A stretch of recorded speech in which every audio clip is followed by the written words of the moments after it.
My name is Aida. I graduated in 2020 from Cal State Long Beach. I was a BA major. But I started with industrial design, and a couple of classes in, I got this internship at a stage design company, and I just realized I really loved the spatial world. And then after that, I got another internship in experiential marketing. And I decided that's what I wanted to do, so I changed my major to BA. And I remember COVID happened, and I decided I wanted to go back, use that time and go back to school and learn a little bit more about experiential design, because it was at least not back then, but a few years ago, it was newer. So I wanted to learn more about it. So I went to ArtCenter College of Design. I did my master's in Spatial Experience Design, which was perfect for me because I didn't really want to be an interior designer or an architect. So I really liked the in-between and just really loved creating temporary spatial experiences. So that's what I still do. On my LinkedIn, I call myself a spatial storyteller because I think that's the best way to explain what I do. It's really a mix of doing creative strategy for brands, but also I've done anything from production design, set design for music, for sets, for film, TV, but also brand campaigns, pop-ups. So it's really anything spatial. But in every project, I would say, or at least most of them, one of the first things I see from the client is a brand mood board. And I think it's so important, and that's why I really wanted to do this workshop with you guys. I know you guys are a mix of BA and industrial design and interior, and whichever practice you enter after this, you are going to see so many mood boards. So I think it's important to learn more about them and why they're important, and we're also going to make them, and not a digital one, but an actual physical one with collages. These are my personal collection of magazines, so I'm really excited to share them with you. But first, let's talk about what is a brand mood board. From the Google definition of it is a brand mood board is a curated visual collection of images, colors, typography, and textures that defines the intended style, emotion, and vibe of a brand's visual identity. Acting as a strategic, creative guide, it ensures consistency across marketing materials and helps align stakeholders on the brand's direction before full design begins. So, like I said, almost on every project, before we start, we receive a mood board from the client. And this visual mood board helps us understand what that brand is all about, what are their values, what is their story. We could go ahead and go on their website and do deep research on what this brand is about, what their story is. And most of the time we do end up doing that. But at the first glance, the first impression, it's so helpful to just see everything on one board and understand, okay, this is what this brand stands for. This is the type of forms and shapes and logos, textures, patterns, a style of photography that they gravitate towards. So you guys have probably seen a lot of mood boards. These are from three very known brands. So we have Skims, Nike, and Glossier from different types of industries. So we have apparel, sports, and beauty. And each of these brands stand for very different things. So they have different values, they have different history, backgrounds and everything. And what's really cool about these is that at just one glance, you can get a lot of information from it. So for example, Skims, we understand that they like a lot of more neutral, nude color palettes. And if you look at their logo, we see a lot of organic shapes, and that really translates to a lot of their products. And just by looking at those few images, you already feel like you understand that brand better. So it's very powerful what a mood board can do.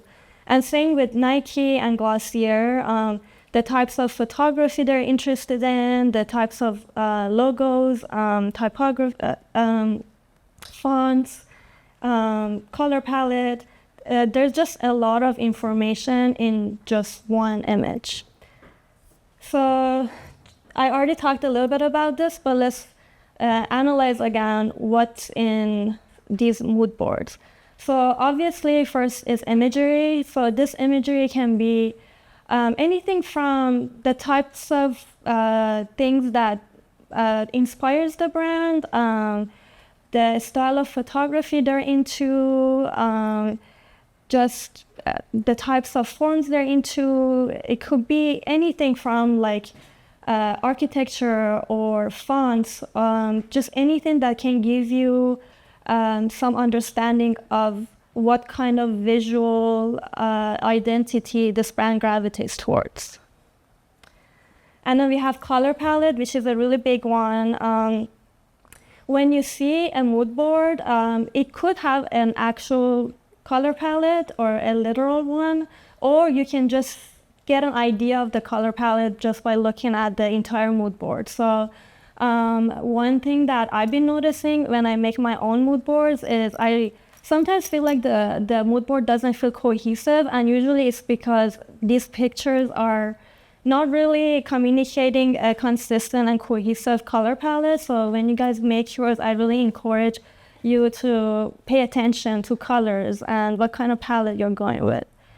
Typography. So I'm usually on the 3D side of design, so a lot of times I collaborate with 2D designers and graphic designers, so they're the ones who pay more attention to the typography of the brand. But it also helps me as a 3D designer to understand, like for example, we looked at the Skims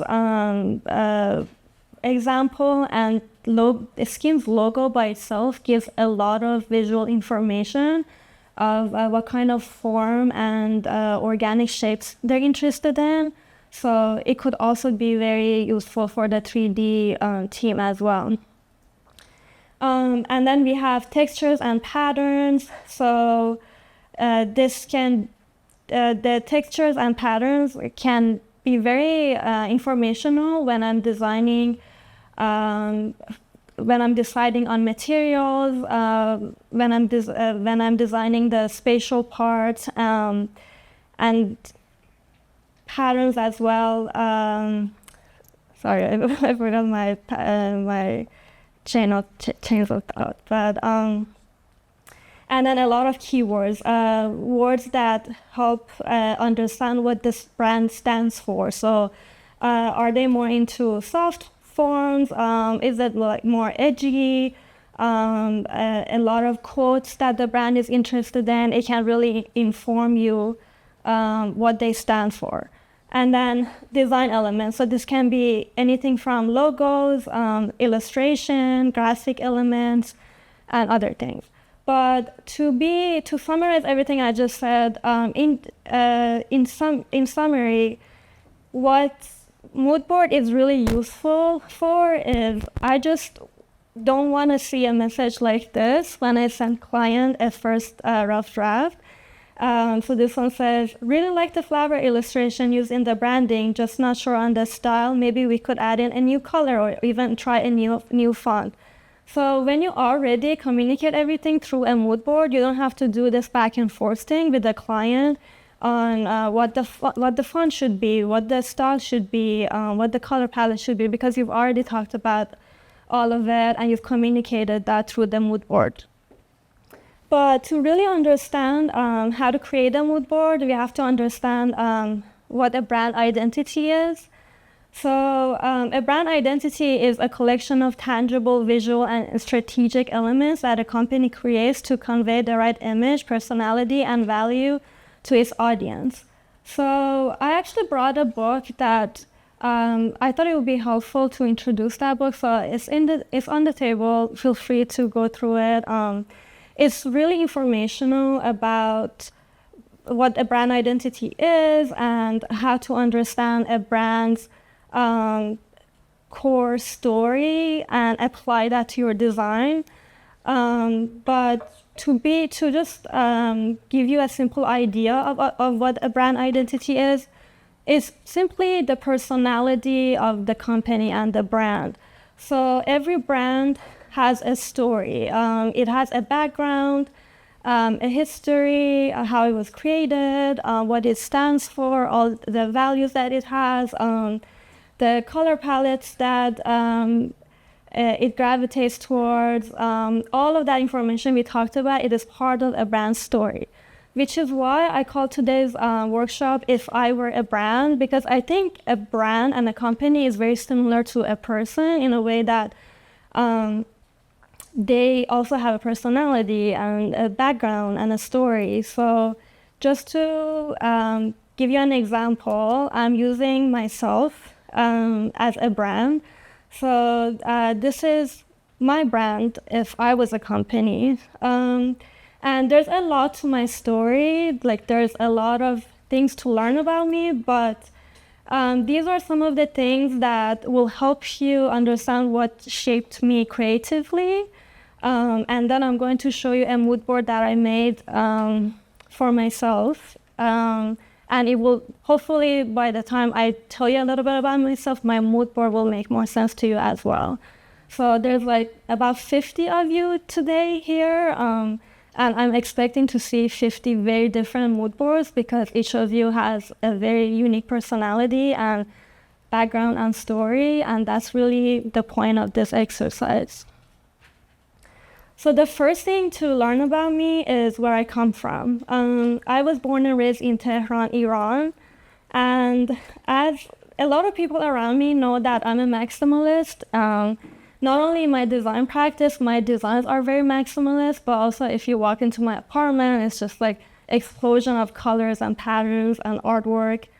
So in my personal life and my professional life, everyone would say that I am a maximalist. And if you understand my culture and where I come from, it makes a lot of sense. So I grew up around this explosion of just beautiful colors and beautiful patterns and textures and art and calligraphy. So a lot of these really shaped my creativity.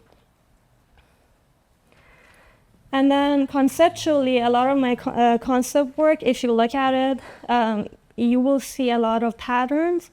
So for example, I'm gravitated towards a lot of organic shapes, softer shapes. I'm really interested in surrealism. I'm really interested in color. I'm interested in experimental design, so like collaging and putting the unexpected things next to each other, mixing modernity with tradition. So a lot of that comes through when you look at my concept work.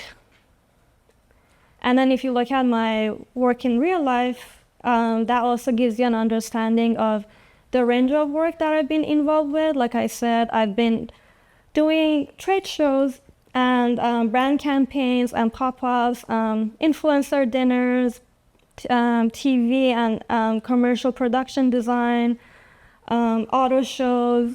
So there's really a large variety of things I've worked on, and these all have shaped who I am as a designer, and that will translate in my mood board as well. And then, like Wesley mentioned, I have this collective called Artists for Ordinary People. I started it last year. And I just wanted to make art and design more accessible to people. So I host free art workshops for the community once a month. So far, I've done 13 since past year, but basically, it's all volunteer effort. So I find artists who are willing to share their talent and skills with everyone for free for that session. And so we will have an artist who will act as a teacher, and then I create the whole experience around it as an experiential designer. So anything from what kind of music will we be listening to, what kind of space are we going to pop into this time, are we going to have live music, are we going to just play it from the speaker, all of that. It's really nice because I get to basically creative direct the whole experience. And yeah, that's also something that's been playing a big part in my creativity. It really inspires me. I've met really creative people through it. And I've been hearing like really nice messages, people telling me they were inspired to make art and try something they've never tried before. And then I wanted to show you some other visuals of what I'm interested in. So I'm a big film person, and I'm really interested in production design when I watch a movie. So these are just some examples of the kind of production design I'm really attracted to. So again, a lot of surrealism. I love architecture in film. I love colors. I love patterns. Again, this gives you an idea of what I'm interested in visually. And then architecturally, these are some images I've taken while traveling to different parts of the world or in LA, locally. And I would describe my interest in architecture to be very, again, surreal, colorful, just very unique, things that you don't expect to see in everyday life. And those kind of things really grab my attention. And then I also like to paint sometimes. I've loved painting ever since I was a kid. And even though it's not my main profession, I thought it would be interesting to include this as well, because a lot of what I paint is self-portrait. So to understand how I see myself and the kind of art I'm interested in visually also helps to understand my brand and my story and how I like to represent myself visually. So this is my mood board. Hopefully it makes sense after everything that I showed you guys, but I don't think really the point of a mood board is to go through each element and just analyze everything, but it's really to look at everything all at once and give an idea of that brand. So if I were a brand and you would look at this, you would get an idea of what I like, some of which I explained. So we have some keywords, so like culture and community and ordinary people, and that's all about what I do with my community events. And I put keywords like storytelling and space, immersive. That's all what I do in my professional day-to-day job as a designer. I like to tell stories of brands and environments and spaces. We have some patterns here, so like the Persian rug, the Islamic architecture, those are the kind of patterns I grew up with and I'm interested in. I saw this phrase which says East, West, Best, and I thought that would be an interesting addition because a lot of my work has inspirations of my Eastern background, but also my Western background. I've lived here for about 12 years now, so you know I've been inspired a lot ever since by a lot of American culture ever since I've lived here, but also I still carry a lot of my own culture in my work as well. So you can see some of the lighting I'm interested in, a style of photography I'm interested in, the contrast between the modern and traditional design. That image of that woman lying on the ground, not only I'm interested in that because of the style of the photography, but also I thought like her movement and her pose really delves into like this idea of freedom, and freedom has been a concept and a theme that has repetitively been in my work. So that's why I put that there. So really when you start making your own mood board, just anything that inspires you. And I think what's really beautiful about making a mood board through a physical collage rather than a digital one with your computer is that when you're doing it on the computer, options are limitless. You just have access to all these images, and you can go on Pinterest and Google and just like search for specific things and put it there. Whereas when you're doing it this way, you have to make it work with whatever you're given. And in a way, it feels like it's giving you less freedom and more freedom at the same time. It really encourages you to let go and delve into your subconscious mind and just understand like that if you're drawn to something, maybe subconsciously that does tell your story in a way. And that's how I felt when I created this. I try not to think too much about each element. I just see things and I think they're interesting and they tell my story, so I just put them on my mood board. I even found this quote that says, it's not even a quote, it just says in the corner, like balancing as many grocery bags as you can in both arms. And I thought that was interesting because I've always considered myself a multidisciplinary creative. I've kind of just always done a little bit of everything. And that's how I feel as a designer, like I'm just holding a lot of grocery bags in my both arms. But yeah, that's pretty much what I wanted to share with you. I wanted to make this presentation very short so that we have more time actually making these mood boards. I'm gonna go around and help you guys, but basically what we're gonna do is we're gonna grab a paper. We have all these illustration papers and we have all these magazines. If you don't like the magazines on your table, feel free to grab any other one. There's like hundreds of them. And we have scissors and glue. And yeah, feel free to do it your own style. As you can tell, I'm not really even very specific about cutting things perfectly. Sometimes I like to just tear things apart and put them there. Like I really like that style as well. So whichever style you like best. And yeah, I'm gonna play some music and let's create your mood boards.